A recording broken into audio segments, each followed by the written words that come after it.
Hey there, folks. It's been a while since I last posted anything on Reddit, but I figured you might want to hear about this crazy thing that happened to me a few weeks ago. It all started with an unexpected message in my inbox. The sender's username was something like Unknown Horror Fan 666, or some other spooky name like that. I almost deleted it, thinking it was just some spam or a prank. But there was something about the message that made me pause. It was short and to the point. Hey, I stumbled upon your posts on R Horror and noticed you're into scary stuff.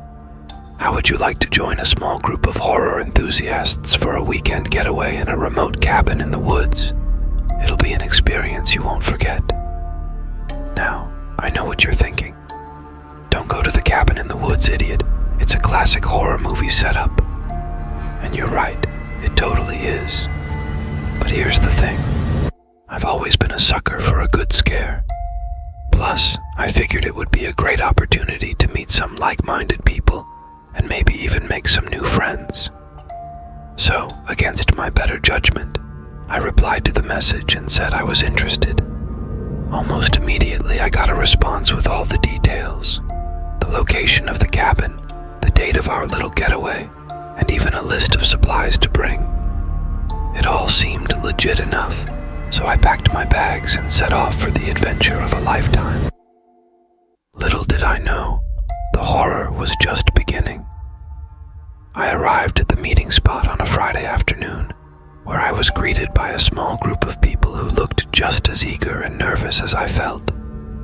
There was Sarah, a bubbly redhead with a passion for all things supernatural.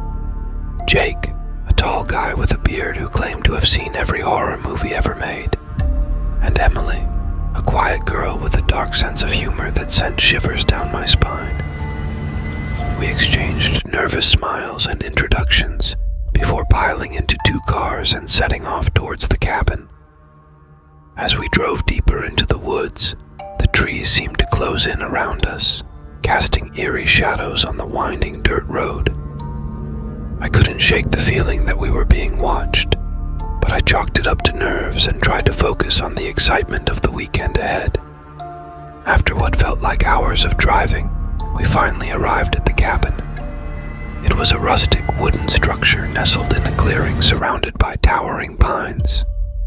As we unloaded our bags and settled in, I couldn't help but feel a sense of unease settle over me. There was something about the place that just didn't sit right with me, but I couldn't put my finger on it. We spent the evening cooking dinner over an open fire and swapping spooky stories under the stars.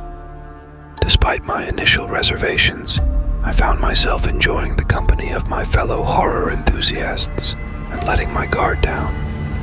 Maybe this weekend wouldn't be so bad after all. But as the night wore on and the fire burned low, strange things started happening. It started with little things at first.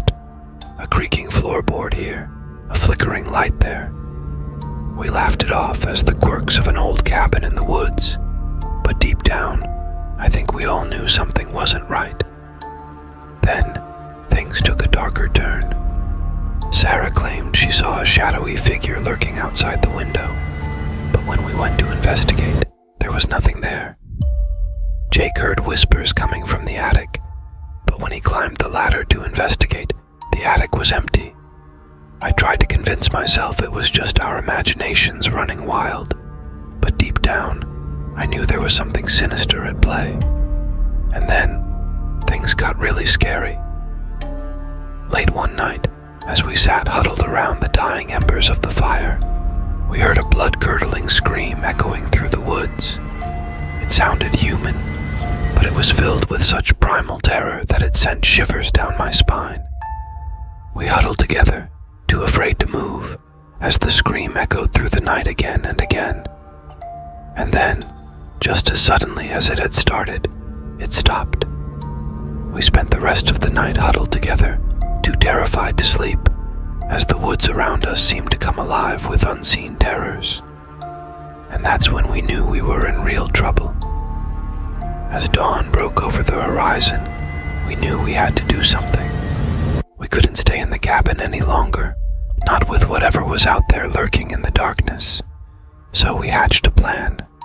Armed with makeshift weapons and nerves of steel, we ventured out into the woods, determined to uncover the truth behind the haunting of the cabin.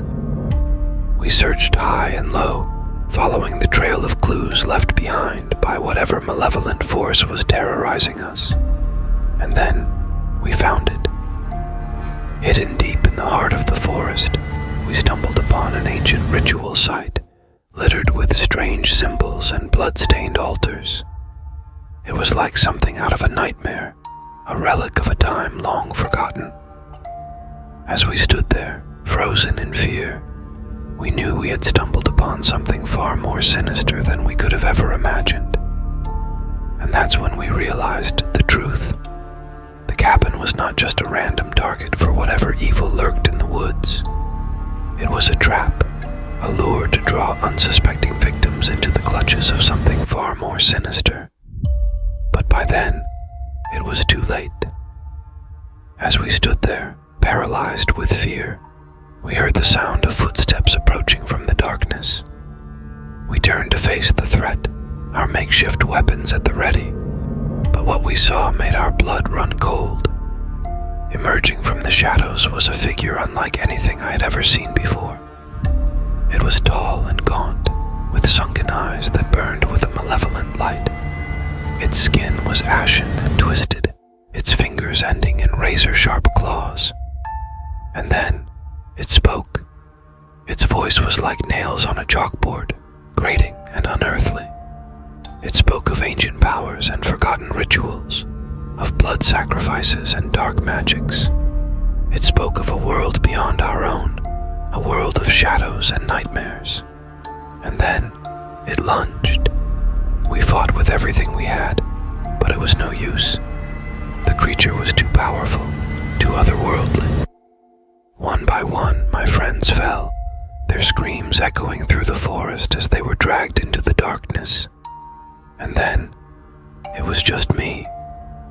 I ran as fast as my legs would carry me, tears streaming down my face as I fled through the twisted undergrowth.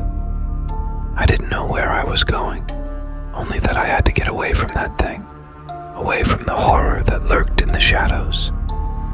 And then, just when I thought all hope was lost, I saw it.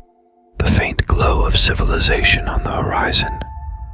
With a burst of adrenaline-fueled energy, I raced towards it, praying that I would make it out of the woods alive. And somehow, miraculously, I did. As I stumbled out of the forest and into the waiting arms of the police, I knew that I would never be the same again. The horrors I had witnessed in those woods would haunt me for the rest of my days, a constant reminder of the evil that lurks in the darkness. And as for the cabin in the woods, well, let's just say that some secrets are better left buried. So, there you have it, folks.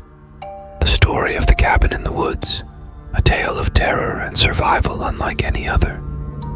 I may never fully understand what happened out there in those dark and twisted woods, but one thing's for sure, I'll never look at a remote cabin in the woods the same way again. And if you ever receive an invitation to join a group of horror enthusiasts for a weekend getaway, my advice, just say no. Stay safe out there, folks. You never know what horrors might be lurking in the shadows.